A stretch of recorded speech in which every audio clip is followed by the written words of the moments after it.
So students, स्वागत है आप सबका. Now we are starting with case studies of prohibition of insider trading chapter. Now we have already seen the analysis note and the main notes, and if you have done with the analysis note, you are actually done with 99.99% of the chapter. And हम लोगों ने ये जो भी case study है इसके बारे में डिटेल में एनालिसिस में डिस्कस किया, but now because we are taking the case studies which is a very important part of this particular chapter, so we are taking each and every topic again which is related to the case study. अब देखो यहाँ पे क्या दिया हुआ है. Now they have given a question, ये 2016 में आया था for 8 marks. Now 8 marks की केस स्टडी है. क्या क्वेश्चन पूछा है that what is price sensitive information. मतलब सबसे पहले हम लोग को यहाँ पे meaning of price sensitive information लिखना पड़ेगा. That something we know that any information which is relating to the company or which is related to the securities of the company and which have an ability to influence the securities prices, and when it is not published in or it is not in public domain, it is to be called as unpublished price sensitive information or price sensitive information.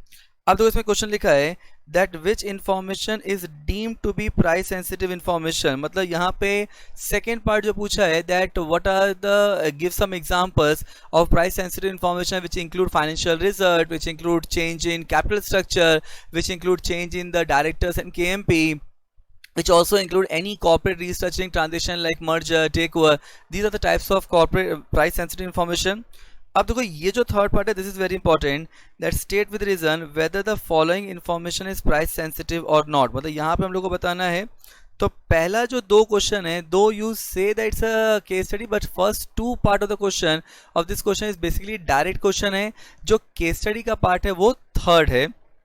इसमें क्या लिखा है, state with reason whether the following information is price sensitive और not. अब देखो, तो as I said that पहले जो दो पार्ट हैं वो बेसिकली आपके डायरेक्ट क्वेश्चन है जिसमें आपको मीनिंग बताना है, that meaning of price sensitive information, and you also have to specify that what are the information, give some examples of price sensitive information. So the first two part of this question being covered under the definition itself, and now we are moving toward the next part which is called determination about information is price sensitive or not. अब इसमें पहला क्या दिया है, CEO of the company died in aircraft. मतलब air crash हुआ, CEO company का मर गया. अब अगर CEO कंपनी का मर गया तो क्या ये प्राइस सेंसिटिव इन्फॉर्मेशन है? आंसर इज यस, क्योंकि अगर CEO की डेथ हो जाती है then it amounts to change in KMP, key manager personnel, और अगर की मैनेजर पर्सोनल में कोई भी चेंज होता है due to any reason, it amounts to price sensitive information, because इसकी वजह से कंपनी के शेयर प्राइसेस में सिग्निफिकेंट इन्फ्लुएंस हो सकता है. सेकेंड क्या लिखा है, RBI has increased SLR by 25 basis point. Now what is SLR? SLR stand for statutory liquidity ratio. अब RBI ने अगर SLR बढ़ाया है तो क्या ये SLR किसी पर्टिकुलर कंपनी के लिए बढ़ाया गया है? नहीं, ये पूरी इकोनॉमी, पूरे सेक्टर के लिए बढ़ाया गया, पूरी कंट्री के लिए बढ़ाया गया है. इसके लिए this information is not price sensitive information, because ये कोई भी कंपनी स्पेसिफिक इंफॉर्मेशन नहीं है. ये ऐसी इंफॉर्मेशन है which is going to impact the entire financial sector and entire financial intermediaries, all the financial sector across the country. तो क्या लिखा है, this information is available and applicable to all persons on uniform basis, and therefore this is not price sensitive information. Clear? Next क्या लिखा है, it says that the company has set up another plant in Gujarat. अब देखो, अगर company ने कोई नया plant चालू किया है जो कि एक कंपनी स्पेसिफिक इंफॉर्मेशन है, it is pertaining to the expansion of the company, तो क्या ये कंपनी के प्रॉफिटेबिलिटी को फ्यूचर में इंपैक्ट करेगा? Answer is yes, and therefore it is a price sensitive information because it is an expansion of the business of the company. Clear? Fourth क्या लिखा है, the company is negotiating. Company किनसे negotiate कर रहा है? The company is negotiating with foreign company to sell its stake in star limited. तो मान company का कुछ इन्वेस्टमेंट है स्टार लिमिटेड में, एंड कंपनी ने यहाँ पे एक फॉरेन इन्वेस्टर से, फॉरेन कंपनी से बात कर रहा है जिससे कंपनी अपने स्टेक को सेल कर सके. Now this is nothing but disposal, and this is price sensitive information. क्या लिखा है, इट इज अ डिस्पोजल और disinvestment of the investment of the company, and therefore this is price sensitive information. याद रखना, ये basic तरीके से अगर समझा जाए तो ये डिस्पोजल है। हम लोग इसी अरेंजमेंट को डिसइन्वेस्टमेंट कब बोलते हैं, जब सेलिंग पार्टी जो हो अगर वो गवर्नमेंट होता है तो ये डिसइन्वेस्टमेंट बन जाता है। But this is nothing but disposal, and if something is disposal, it is a part of corporate restructuring transaction which is comprising of merger, takeover, demerger. तो ये एक disposal है जो कि price sensitive information. Clear? Done. So now we move to second question. So we are done with first question of case study. Is very simple. If your concepts is clear, you can simply solve this thing. ये 8 marks का question आया था जो कि simply solve हो सकता है अगर आपको प्राइस सेंसिटिव इन्फॉर्मेशन का मीनिंग पता हो एंड कौन सी इन्फॉर्मेशन प्राइस सेंसिटिव है, that something we need to understand. अब देखो, अब सेकेंड क्वेश्चन क्या बोल रहा है, it says that insider trading normally means trading in the shares of the company by a person who are in the management of the company or choose to them on the basis of price sensitive information which they possess but not other। मतलब insider trading जो है ये एक arrangement है, ये एक process है जिसमें आप कंपनी की सिक्योरिटीज में ट्रेड कर रहे हो। कैसे ट्रेड कर पा रहे हो, because you are having UPSI. And what is UPSI? Is unpublished price sensitive information. और ये इन्फॉर्मेशन आपके पास कैसे आई, because you are in the management of the company और you are connected with the company. अब देखिए, अब क्या दिया इस क्वेश्चन में, it says that in light of this state whether the following information is price sensitive और not. मतलब यहाँ पे क्या दिया है कि अब आपको ये बताना है कि ये इन्फॉर्मेशन प्राइस सेंसिटिव है कि नहीं है। तो इस क्वेश्चन में भी as what we have discuss in our last question की पहले आपको डेफिनेशन बताना पड़ेगा कि प्राइस सेंसिटिव इन्फॉर्मेशन क्या है। You have to give the example that what type of information are considered to be price sensitive information.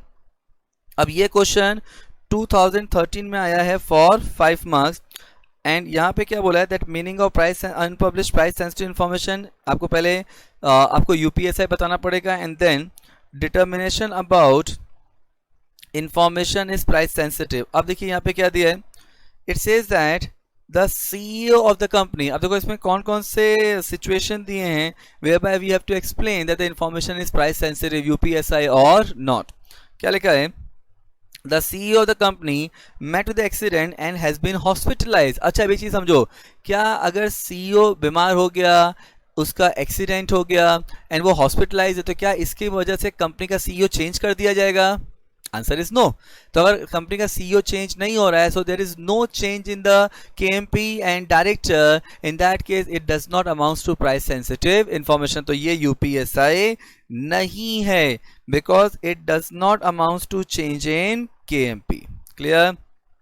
Then second क्या दिया है, intended declaration of right issue in near future. मतलब यहाँ पे company क्या कर रहा है, कंपनी राइट इशू डिक्लेयर करने वाला है नियर फ्यूचर में। अब देखो, अगर आप कोई भी कॉर्पोरेट बेनिफिट देते हो, चाहे वो कैश कॉर्पोरेट बेनिफिट हो in the form of dividend या नॉन कैश कॉर्पोरेट बेनिफिट हो in the form of bonus share और राइट शेयर, तो इसको एक तरीके का प्राइस सेंसिटिव इंफॉर्मेशन माना जाता है बिकॉज इसकी वजह से कंपनीज की डिमांड ऑफ सिक्योरिटीज में, कंपनी के प्राइस ऑफ सिक्योरिटीज में सिग्निफिकेंट वेरिएशन हो सकता है।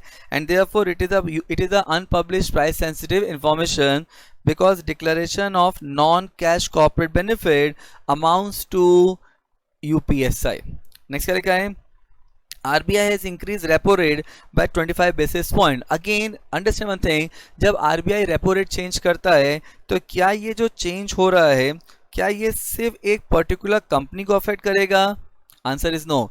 ये जो चेंज आरबीआई ने किया है ये यूनिफॉर्म बेसिस पे एप्लीकेबल होगा in the entire financial sector and therefore it is not to be called as UPSI. So ये यूपीएसआई नहीं है because repo rate increase by RBI is publicly available information and applicable to all persons on uniform basis. Clear? Next क्या लिखा है, the company is going to have another plant at Uttarakhand. Rudrapur Uttarakhand में company एक नया plant चालू कर रहा है। अब एक चीज समझो, अगर कंपनी एक नया प्लांट चालू करता है तो ये बेसिकली एक्सपांशन ऑफ बिजनेस है, और अगर कंपनी का बिजनेस एक्सपांड हो रहा है तो ऐसे केस में ये कंपनी की प्रॉफिटेबिलिटी, कंपनी के प्रोग्रेस, इन सब को पॉजिटिव डायरेक्शन में लेके जाएगा and therefore it is UPSI. So it is an expansion of the business of the company. Clear? Next लिखा है, the chairman of the company has submitted his resignation to the board under protest for selling a particular brand to another company. मतलब यहाँ पे company के chairman ने resign कर दिया। क्यों रिजाइन किया, that's a different thing, but अगर कंपनी के चेयरमैन ने रिजाइन किया है तो इसकी वजह से कंपनी के केएमपीज की पोजीशन में, कंपनी के सीनियर मैनेजमेंट की पोजीशन में चेंज हो रहा है, and therefore it is UPSI. Done.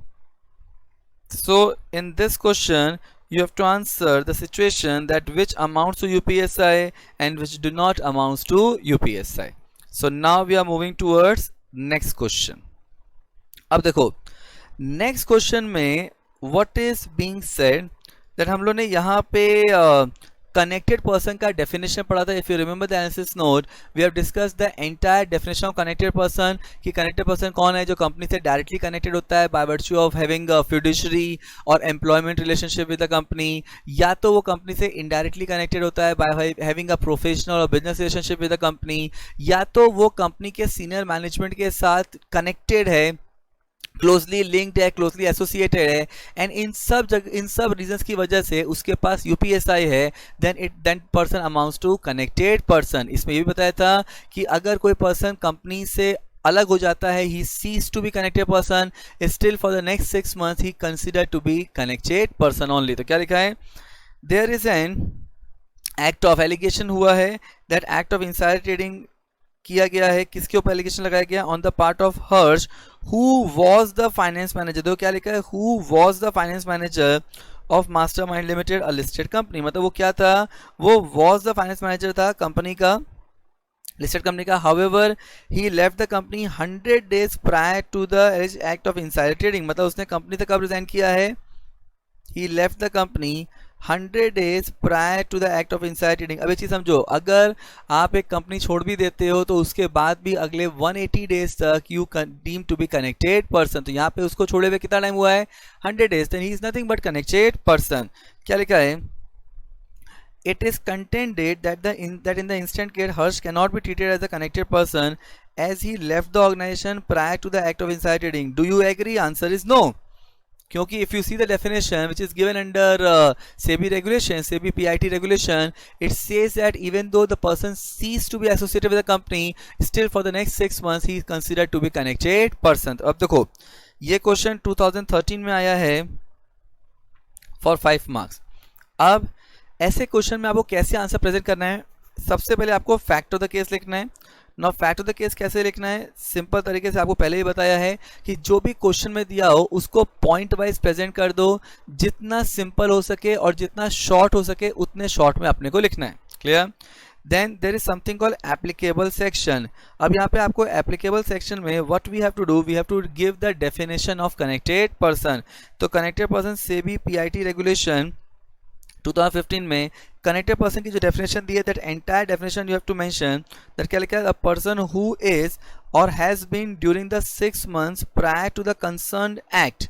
मतलब जो एक्ट हुआ है उससे 6 months पहले been associated with the company directly और इनडायरेक्टली। इसका मतलब क्या हुआ, that therefore connected person means any person who has during 6 months prior to that act of insider trading being associated with the company directly or indirectly। मतलब अगर कोई person company से associated है, कंपनी से कनेक्टेड है 6 months before the act of insider trading directly और indirectly, तो उस पर्सन को भी कनेक्टेड पर्सन बोला जाएगा। तो यहाँ पे what conclusion we will draw, that in light of the above, क्या हर्ष को कंपनी से अलग हुए 6 महीना हो चुका है? आंसर इज नो, क्योंकि वो 100 days ही हुए हैं, which is almost equal to 3 months and 10 days। मतलब अभी 6 months कंप्लीट नहीं हुए हैं, and therefore he will consider to be connected person only. तो क्या लिखा है, in view of the above Harsh has left the company 100 days prior to the act of insider trading, which is within the limit of 6 months, so he shall be treated as connected person. Clear? चलो next question देखते हैं। I think we are clear that connected person की definition clearly बोलता है कि अगर कोई person company से कनेक्टेड था डायरेक्टली और इनडायरेक्टली 6 months तक के लिए, मतलब अगर वो आज कंपनी से कनेक्टेड नहीं है लेकिन लास्ट 6 months में वो कंपनी से कनेक्टेड था, still he will be called as connected person. Next question पे चलते हैं। अब ये क्वेश्चन 2014 में पूछा गया है फॉर 8 marks। ध्यान से क्वेश्चन देखेंगे, बड़ी कहानी दी हुई है लंबी चौड़ी।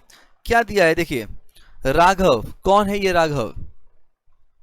General manager accounts of X Limited was found to be indulging in insider trading and as a consequence the company terminated his services. मतलब राघव जो है वो क्या है, he is a general manager of X Limited and what he is doing, he is basically doing the act of insider trading and as a consequence जिसकी वजह से the company has terminated his services. Now the SEBI also took cognizance of the matter and initiated proceedings against him under SEBI prohibition of insider trading regulation 2015. मतलब यहाँ पे company ने क्या किया, company ने राघव के ऊपर ये एलिगेशन था कि उसने इनसाइड ट्रेडिंग किया और उसकी वजह से कंपनी ने उसको निकाल दिया. अब यहाँ पे सेबी ने भी इस मैटर का they have taken the cognizance of the same and यहाँ पे सेबी ने क्या किया, सेबी ने भी प्रोसीडिंग राघव के अगेंस्ट में इनिशिएट किया.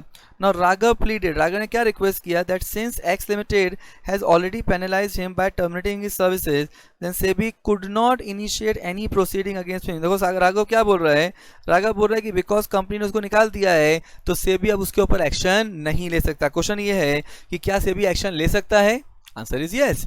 यहाँ पे सेबी ने ये तो ही ना बोला है कि कंपनी पेनल्टी लगाएगी या हम पेनल्टी लगाएंगे, both can penalize the defaulting person simultaneously. क्या लिखा है, as per the SEBI regulation and decided case law suggest whether the SEBI has a right to take any action against Raghav in case of insider trading. आपको ये बताना है कि क्या सेबी राघव के अगेंस्ट में एक्शन ले सकता है या नहीं. अब देखो सबसे पहले तो आपको फैक्ट ऑफ द केस लिखना है. Now how you will present the fact of the case. Fact of the case as I said earlier also that जो भी आपका फैक्ट दिया होगा उसको पॉइंट वाइज प्रेजेंट कर देना टू द एक्सटेंट सिंप्लीफाइड तरीके से, जितना शॉर्ट एंड प्रिसाइज हो सके उस तरीके से. अब देखो क्या लिखा है, अब यहाँ पे आपको एप्लीकेबल सेक्शन बताना है कि अगर किसी बंदे ने, किसी पर्सन ने अगर सेबी प्रोहिबिशन का वायलेशन किया है which is pertaining to insider trading, तो क्या क्या पेनल्टी लग सकता है. तो पहली पेनल्टी लग सकती है under SEBI act which is under section 15G. तो सेक्शन 15G में पेनल्टी दिया कि अगर कोई पर्सन, कोई इनसाइडर अगर इनसाइडर ट्रेडिंग करता है डायरेक्टली या इनडायरेक्टली, या अनपब्लिश्ड प्राइस सेंसिटिव इन्फॉर्मेशन को प्रोक्योर करता है, किसी और को कम्युनिकेट करता है, या कोई भी ऑफेंस करता है which is pertaining to insider trading, तो पेनल्टी कितनी आ सकती है, then penalty which shall not be less than 10 lakhs but may be extended to 25 crores or 3 times of profit made out of insider trading whichever is higher, जो कि हम लोग ने सेबी चैप्टर में पढ़ा हुआ है. क्लियर. अब देखो अब यहाँ पे नॉट ओनली सेक्शन 15G की पेनल्टी लगेगी, सेबी एक्ट में देश सेक्शन का सेक्शन 24 कि अगर आपने कोई भी सेबी प्रोविजन का वायलेशन किया है तो सेबी आपके ऊपर पेनल्टी लगा सकता है. तो यहाँ पे सेक्शन 24 बोलता है दैट पेनल्टी कितनी हो सकती है, punishment with imprisonment with a term which में बी एक्सटेंड टू 10 years और विद अ फाइन विच में बी एक्सटेंड टू 25 crores और विद बोथ. और अगर आपने एजुकेटिंग ऑफिसर के ऑर्डर को कंप्लाई नहीं किया तो आपके ऊपर पेनल्टी इंक्रीज हो सकती है. तो यहाँ पे क्या लिखा है that he shall be punishable with imprisonment for a term which may shall not be less than 1 month but may be extended to 10 years or with a fine which may be extended to 25 crores और both. अब देखो ये जो दोनों penalty लगा है ये SEBI act से लगा है as per section 15G and as per section 24. Clear. लेकिन सेबी एक्ट में ये तो है ना बोला है कि सिर्फ इन्हीं दोनों सेक्शन से पेनल्टी लगेगा, जो भी एप्लीकेबल सेबी रेगुलेशन होगा वहां से भी पेनल्टी लगाया जाएगा. इसका मतलब यहाँ पे हम लोग जब एप्लीकेबल सेबी रेगुलेशन की बात कर रहे हैं तो we are talking about SEBI prohibition of insider trading regulation 2015. और अगर आप उसके स्केड्यूल बी को देखोगे तो स्केड्यूल बी में ये क्लियरली लिखा है that without prejudice to the powers of SEBI. मतलब स्केड्यूल बी में ये लिखा है कि कंपनी आपके ऊपर एक्शन ले सकता है बिकॉज आपने कोड ऑफ कंडक्ट का वायलेशन किया है, तो without prejudice to the power of SEBI, मतलब सेबी तो आपके ऊपर पेनल्टी लगा ही सकता है, कंपनी भी आपके ऊपर पेनल्टी लगा सकते हैं. And what kind of penalty have been specified under schedule B. Now this says then the code of conduct क्या स्पेसिफाई करेगा कि अगर किसी भी डेजिग्नेटेड पर्सन ने कोड ऑफ कंडक्ट का वायलेशन किया तो कोड क्या पेनल्टी स्पेसिफाई कर सकता है. So they can say that company the code of conduct में stipulate the sanctions and disciplinary actions including wage freeze, suspension, recovery, clawback etc. that may be imposed by a listed company. मतलब यहाँ पे अगर company ने उसके ऊपर punishment लगाया है, पेनल्टी लगाया है, that does not mean that SEBI cannot take action. 100% SEBI can take action because Schedule B of SEBI PIT regulation clearly says that without prejudice to the power of SEBI, मतलब SEBI के पार just because company ने action लिया है इसका मतलब ये नहीं है कि SEBI के पार कम हो जाएंगे, SEBI आपके ऊपर एक्शन ले सकता है. क्या लिखा है कंक्लूजन?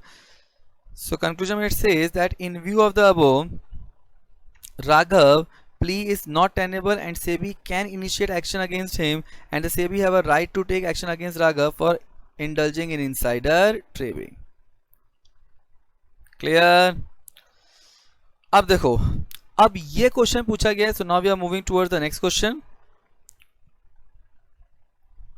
तो हम लोगों ने प्रीवियस क्वेश्चन में देखा था कि पेनल्टी क्या लग सकती है अगर आप इनसाइड ट्रेडिंग के प्रोविजंस का वॉयलेशन करते हो.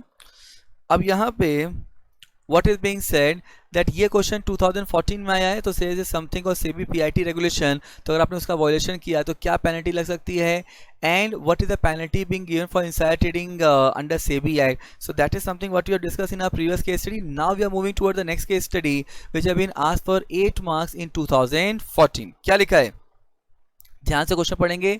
बड़ा क्वेश्चन साइज में दिखेगा तो बिल्कुल डरने का नहीं है बच्चों, कोई टेंशन नहीं लेने का. If your concepts are clear, कितना भी बड़ा क्वेश्चन आ जाए आप सॉल्व कर सकते हो. Believe in yourself. ओके, क्या लिखा है, Sunil company secretary and executive director of the company has bot shares of the company of that company on behalf of his family member on the basis of unpublished price sensitive information which was not known to general public but to him as an employee of the company. मतलब सुनील ने क्या किया, company के shares purchase किए, किस information के basis पे, on the basis of unpublished price sensitive information.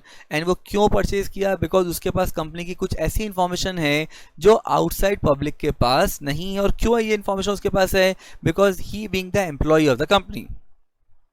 Now family member later on tendered the said shares in the open market announced by some acquiring company at a higher price. मतलब family member ने क्या किया कि किसी और company ने उस company का टेक ओवर किया एंड फैमिली मेंबर ने वो शेयर्स एक्वायरर को दे दिए और एक बहुत अच्छा प्रॉफिट कमाया, thereby making huge gain. The SEBI found that Sunil guilty of misconduct of insider trading and imposed penalty. मतलब सेबी ने क्या पाया कि सुनील ने इनसाइड ट्रेडिंग किया है एंड उसके ऊपर पेनल्टी लगा दिया. Sunil admitted that he has made a mistake but contended his penalty. मतलब सुनील ने बोला कि हाँ सर मैं मानता हूँ मेरे से गलती हो गई है, लेकिन पेनल्टी को उसने चैलेंज किया. उसने क्या बोला, that he however was willing to pay back the profit earned by sale of share. अच्छा, उसने क्या बोला कि हाँ सर मेरे से गलती हो गई, तो एक काम करो, मैंने जितना प्रॉफिट कमाया है आप ले लो, पेनल्टी क्यों लगानी है, मैंने प्रॉफिट कमाया गलत तरीके से, मैं वो पूरा प्रॉफिट आपको दे देता हूँ. तो क्या पेनल्टी लगेगी, आंसर इज यस. क्या लिखा है, considering the fact of the case you are required to suggest whether as per relevant legal provision relating to insider trading the SEBI should waive the penalty considering the fact that Sunil admit indulging insider trading and is willing to pay back the whole profit earned. मतलब क्या यहाँ पे SEBI को सुनील के ऊपर penalty नहीं लगाना चाहिए जस्ट बिकॉज कि सुनील प्रॉफिट रिटर्न करने को तैयार है. देखो सेबी फर्स्ट क्वेश्चन, ऐसे क्वेश्चन का जब हम पढ़ते हैं तो पहला क्वेश्चन हमारे दिमाग में आता है कि क्या सेबी पेनल्टी लगा सकता है, आंसर इज यस. अच्छा, सेबी यहाँ पे पेनल्टी लगा सकता है, लेकिन सुनील यहाँ पे अपनी गलती मान रहा है, सुनील प्रॉफिट वापस कर रहा है, तो क्या सेबी को उसको माफ कर देना चाहिए, नो. लेकिन पेनल्टी के अमाउंट को अगर सेबी चाहे तो कम कर सकता है. क्लियर. अब देखो, तो ऐसे क्वेश्चन में पहले आपको fact of the case present करना पड़ेगा. As I said, fact of the case कैसे प्रेजेंट करते हैं, आपको पॉइंट वाइज प्रेजेंट करना पड़ेगा.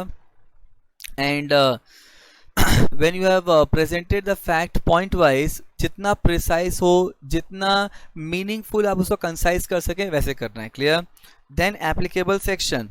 अब एप्लीकेबल सेक्शन में व्हाट इज इंपॉर्टेंट सेक्शन, कि आपको एक सेक्शन 15G का रेफरेंस देना है ऑफ सेबी एक्ट 1992 जो ये बताता है कि क्या पेनल्टी लगेगा. उसके बाद आपको सेक्शन 24 का रेफरेंस देना है, again which specify what penalty can be impose and both are from SEBI act. इसके अलावा अब देखो यहाँ पे, then if you see SEBI PIT regulation 2015, वहाँ पे पेनल्टी स्पेसिफाई किया गया है. अब यहाँ पे क्या लिखा है कि इन व्यू ऑफ द अबव, अब कंक्लूजन क्या आता है कि क्या सेबी एक्ट में पेनल्टी लग सकती है, आंसर इज यस. तो क्या सेबी पेनल्टी लगा सकता है, यस. लेकिन अगर सेबी चाहे तो पेनल्टी के अमाउंट को कम कर सकता है क्योंकि सुनील प्रॉफिट रिटर्न करने को तैयार है। बट इसका मतलब ये नहीं कि जस्ट सुनील ने प्रॉफिट रिटर्न कर दिया तो सेबी पेनल्टी लगा ही नहीं सकता, 100% सेबी पेनल्टी लगा सकता है। क्या लिखा है? In view of the above, Sunil admitted his offense, then SEBI shall have the power to impose penalty as per section 15G and section 24 of SEBI Act as decided by the Honorable Supreme Court। एक चीज समझो, mens rea जो होता है ना, which is guilty mind, ये concept applicable कब होता है? जब आप कोई क्रिमिनल ऑफेंस करते हो। अगर आपने कोई सिविल ऑफेंस किया है एंड वहाँ पे ये स्टैब्लिश हुआ है कि आपने गलती की है, तो आपका इंटेंशन है या नहीं है डज नॉट मैटर, आपके ऊपर पेनल्टी लगती है। तो क्या लिखा है? As decided by honourable Supreme Court held that mens rea is not essential, mensria is not an essential ingredient for contravention of the provisions of Civil Act, and therefore penalty is attracted as soon as contravention of the statutory obligation as contemplated by the SEBI Act is established, and therefore the intention of the parties committing such violation became immaterial। मतलब supreme court ने क्या बोला? that mensria is not essential for contravention of Civil Act। तो कोई civil act में mens rea का कोई concept देखने की जरूरत नहीं है। मतलब जैसे ये एस्टैब्लिश होता है ना, जैसे ये एस्टैब्लिश होता है कि आपने कोई नॉन कंप्लायंस किया है, पेनल्टी आपके ऊपर लग जाएगा। And therefore intention of the parties committing such violation becomes immaterial. अब यहाँ पे क्या लिखा है? Since Sunil was willing to pay back the profit earned by sale of shares, SEBI may, देखो यहाँ पे उसको पेनल्टी को रिड्यूस करना है या नहीं करना है, ये अल्टीमेटली डिसीजन कौन लेगा? That decision will be taken by SEBI। तो क्या लिखा है? SEBI may reduce the penalty to such extent subject to the discretion of SEBI। Clear? Done. तो यहाँ पे क्या सेबी पेनल्टी लगा सकता है? Answer is yes. और अगर सेबी पेनल्टी लगाता है तो यहाँ पे क्या, बिकॉज ही वो अपना प्रॉफिट रिटर्न करने को तैयार है, तो क्या सेबी पेनल्टी अमाउंट को कम कर सकता है? That is absolutely the decision of the SEBI. Clear? And ये डिपेंड करता है डिस्क्रिशन ऑफ सेबी पे। अब देखो, now we are moving toward the next case study. ये 2019 में क्वेश्चन आया था फॉर 8 मार्क्स। अब देखो क्या क्वेश्चन दिया है, ध्यान से देखेंगे। It says that the price of equity shares of a listed company Nextdial Limited increased from rupees 10 to rupees 50, high of rupees 50, that is rise of 500% during the period from 1st April 18 to 30 September 18। मतलब यहाँ पे हम लोग किस period की बात कर रहे हैं? 1 अप्रैल 18 से लेके टू 30 सितंबर 18। नाउ इस पीरियड में जो मार्केट प्राइस है वो इंक्रीज हुआ है। Now NDL has entered into share purchase agreement with the proposed acquirer, देखो क्या लिखा है? with the proposed acquirer to acquire 40% share of the subscribed equity capital as on 31st August 2018, which would result in the change in management। मतलब यहाँ पे उसने एक share purchase agreement enter किया है विद एक्वायरर, जिसकी वजह से एक्वायरर उस कंपनी का 40% कंट्रोल एक्वायर कर लेगा। This initial discussion on the deal started on 1st April 18, but NPA was signed, share purchase agreement was signed on 25th April 18। मतलब SPA साइनिंग कब हुआ है? 25th April 18। Now this SPA is basically proposed acquisition of, किसी का question बात हो रही है, of 40% stake in NDL. Now अब क्या लिखा है? The initial discussion of the deal was made on 1st April 18, but SPO was signed on 25th April 18। During 1st April 18 to 30 September 18, The promoter and his wife dealt in the scripts of Nextdial Limited, referring to the provisions of SEBI PIT regulation. Answer the following. अब देखो ये 8 marks का question दिया है, मतलब हर question जो सब questions हैं वो 2 मार्क्स के क्वेश्चंस हैं. 1 अप्रैल 18 से लेके 30 सितंबर तक प्रमोटर और उनकी वाइफ ने कंपनी की सिक्योरिटीज में काफ़ी ट्रेडिंग किया है. अब देखो क्या लिखा है क्वेश्चन, फर्स्ट क्वेश्चन क्या दिया है, that define unpublish price sensitive information. अब देखो यहाँ पे सबसे पहले तो हम लोग आंसर में fact of the case mention करेंगे. As I said, fact of the case और कुछ नहीं है, आपको क्वेश्चन को ही प्रिसाइज फॉर्म में प्रेजेंट करना है पॉइंट वाइज.